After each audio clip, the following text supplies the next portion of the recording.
The Day That Never Comes, working title, Casper, written in Casper, Wyoming. It's, you know, a pretty dark ballad. It's kind of a traditional sort of thing, you know, that we do with ballads. We lure you in with the softness of the ballady ways that it is. Good thing I'm wearing sunglasses because my eyes are rolling right now. And then we just come in and it's just crushing. We just flatten you. The subject matter is not really happy either. Right. Pretty dark. Yeah, it is very dark.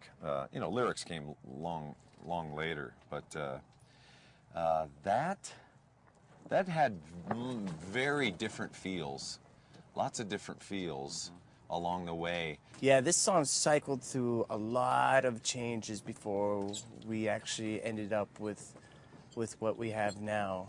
Particularly the chorus went through a bunch of changes as well. We discovered, you know, we need to get back to a little more intricate picking, you know, picking with a melody within it, you know, a la Fade to Black, a la Sanitarium, things like that.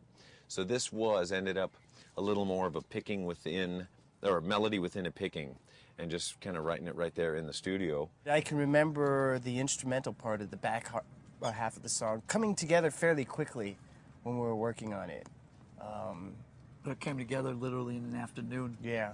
The tag, as we call it, which is 3.5 minutes long, longer than most songs. But the outro came together really quickly.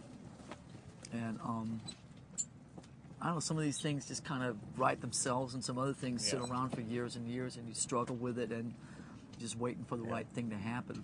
The vocal melody came pretty quickly, and it was just belonged. It belonged just there. Stuck from the gate. I remember trying to really develop a bass part for the intro, and it's tricky sometimes when you have a lot of space, but then you also got melody, you know, coming through the guitar speaking a certain way. You got to figure out how to get your bass part in there between Lars's kick drums and snares, and then the notes that James is picking on there. So it was a bit of a challenge for me, and I really sort of took my time in developing it. And it was one of those things where right down to where we're tracking it, you know, it's like, okay, this is cool, you know. To comment on the guitar solo, that also came together in the afternoon too, and the guitar, it's almost like a written part, because I just sat down and that solo came out and it worked for the song, and we really didn't even change it at all from that afternoon on. It's like almost like a wild roller coaster ride at times, you know, that middle section. And I remember when I was playing that bass part, that da-da-da-da-da-da, originally it was just the bass on its own, and it was maybe a little bit too jazzy on its own. So we kind of restructured it and got the rhythms in there, the heavy rhythms, and you started barring it.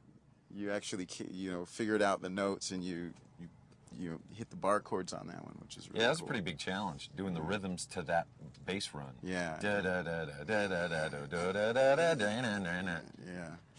Yeah. Good challenge. Up for that. All right, right here.